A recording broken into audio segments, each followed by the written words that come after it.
Assalamualaikum warahmatullahi wabarakatuh. Oke teman-teman, channel ini adalah channel informasi dan edukasi dan bukan ajakan maupun saran finansial teman-teman. Jadi hari ini kita akan kembali update informasi tentang P-Network.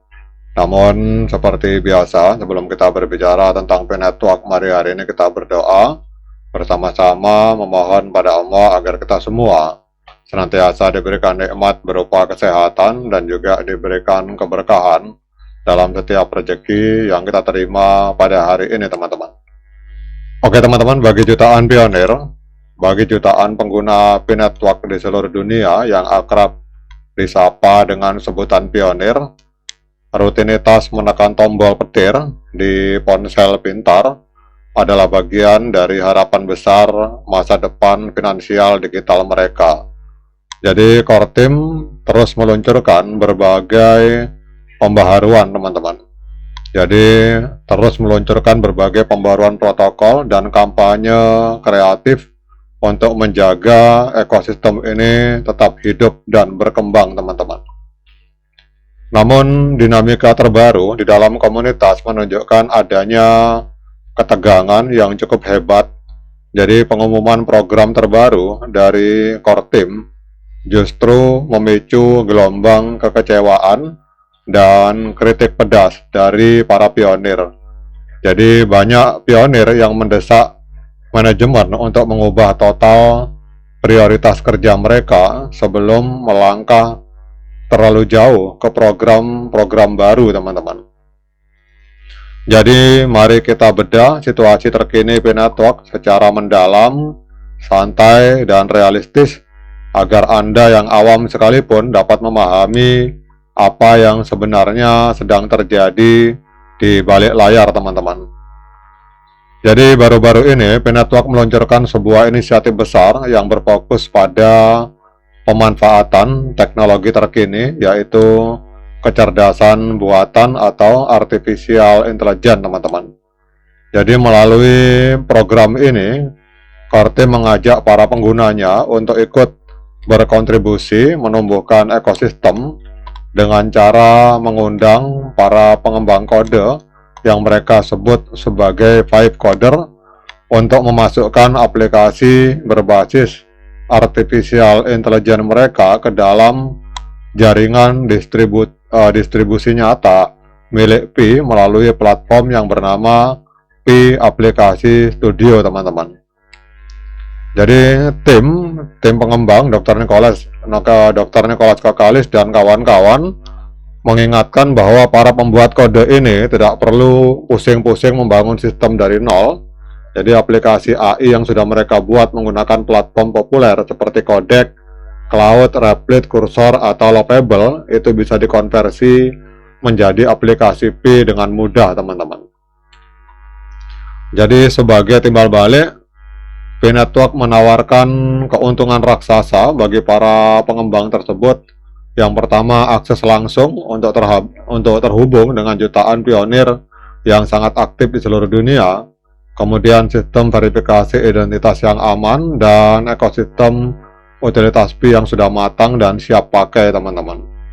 Jadi inisiatif berbasis AI ini dijadwalkan akan berlangsung hingga hari yang sangat sakral bagi komunitas Pi, yaitu Pi Today teman-teman. Jadi bagi orang awam, istilah ini mungkin terdengar asing. Pi Today adalah hari perayaan tahunan komunitas yang jatuh setiap tanggal 28 Juni teman-teman. Kemudian kita melihat sebuah drama di media sosial, mengapa justru komunitas kecewa teman-teman. Jadi melihat rencana besar integrasi artificial intelligence di atas, Anda mungkin berpikir bahwa komunitas akan menyambutnya dengan sorak-sorai, namun yang terjadi di lapangan justru sebaliknya teman-teman. Jadi mayoritas komentar yang membanjiri pengumuman resmi P-Network itu dipenuhi oleh rasa frustasi dan amarah teman-teman.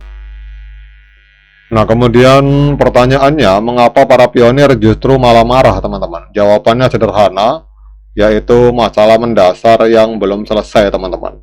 Jadi para pengguna, para pionir menuntut agar core team itu fokus membereskan masalah yang jauh lebih serius dan darurat, terutama terkait prosedur KYC sebelum menyibukkan diri dengan kampanye-kampanye baru seperti artificial intelligence, teman-teman. Jadi para pengguna menuntut agar core team ini menyelesaikan. Kita tahu bahwa banyak sekali pionir yang masih kena KYC tentatif, teman-teman. Kemudian banyak juga yang belum migrasi. Jadi mengapa hal ini penting, teman-teman? KYC adalah sebuah proses verifikasi identitas untuk memastikan bahwa pemilik akun adalah manusia asli, jadi bukan robot atau akun cloningan, teman-teman. Namun masalahnya yang jadi persoalan hingga saat ini, banyak sekali pionir yang mengeluhkan bahwa proses KYC mereka tersangkut selama berbulan-bulan bahkan bertahun-tahun tanpa kejelasan. Tanpa lolos KYC, koin Pi yang sudah mereka tambang dengan susah payah di ponsel tidak akan pernah bisa dipindahkan ke dompet digital asli atau mainnet wallet, teman-teman, dan tidak bisa digunakan sama sekali, teman-teman. Jadi rasa frustasi ini tergambar jelas dari salah satu komentar pengguna di media sosial X yang memprotes pengumuman tersebut. Jadi di sini kita lihat di sini ada akun yang bernama SYOUE ini menyatakan 1 hari lagi kekecewaan. Tulisan di dinding sudah sangat jelas, hari di mana janji kosong dan manipulasi lainnya kembali terjadi. Jadi bagi komunitas, memperkenalkan fitur artificial intelligence yang canggih itu terasa seperti rumah yang sedang sibuk mengecat dinding lantai 2 dengan warna indah, padahal pondasi pintu masuk di lantai 1 itu masih terkunci rapat dan rusak, teman-teman. Jadi rasa kecewa dari komunitas dan belum dibukanya gerbang pasar secara bebas ternyata berdampak langsung pada performa harga nilai koin Pi itu sendiri di pasar sekunder, teman-teman. Jadi kalau kita lihat di sini dalam laporan ini, harga koin Pi ini amblas di kisaran 0,13 US dollar, teman-teman. Jadi kalau kita lihat di sini, kemudian kita lihat juga bahwa terjadi penurunan bulanan. Jadi kita lihat harga koin Pi turun sekitar 10% dalam 1 bulan terakhir. Jadi gabungan antara situasi pasar kripto secara keseluruhan yang sedang lesu ditambah dengan gelombang protes serta kritik dari pionir membuat posisi harga koin Pi ini diprediksi akan tetap berada di bawah tekanan dalam beberapa waktu ke depan, teman-teman.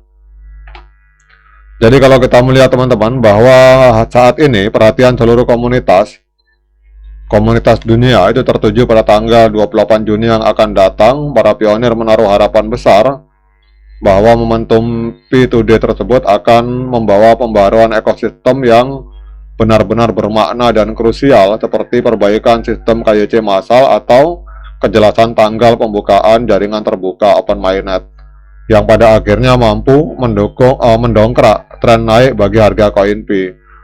Namun hingga detik ini, teman-teman, belum ada konfirmasi resmi mengenai kejutan apa yang akan diberikan oleh core team. Jadi langkah terbaik bagi kita sebagai masyarakat awam adalah tetap mengawal proyek ini dengan kepala dingin, mendukung inovasi teknologi seperti artificial intelligence itu sangatlah bagus, tetapi menyuarakan perbaikan hak-hak dasar pengguna seperti KYC itu juga tidak kalah penting, teman-teman. Jadi jaga ekspektasi Anda dengan bijak dan jangan mudah terbuai oleh rumor tanpa data yang pasti. Oke, teman-teman, demikian update informasi kali ini. Tetap semangat untuk petirnya, ignore the hater. Bagi yang ngopi silahkan diseruput kopinya mumpung masih panas. Sekian dari saya. Assalamualaikum warahmatullahi wabarakatuh.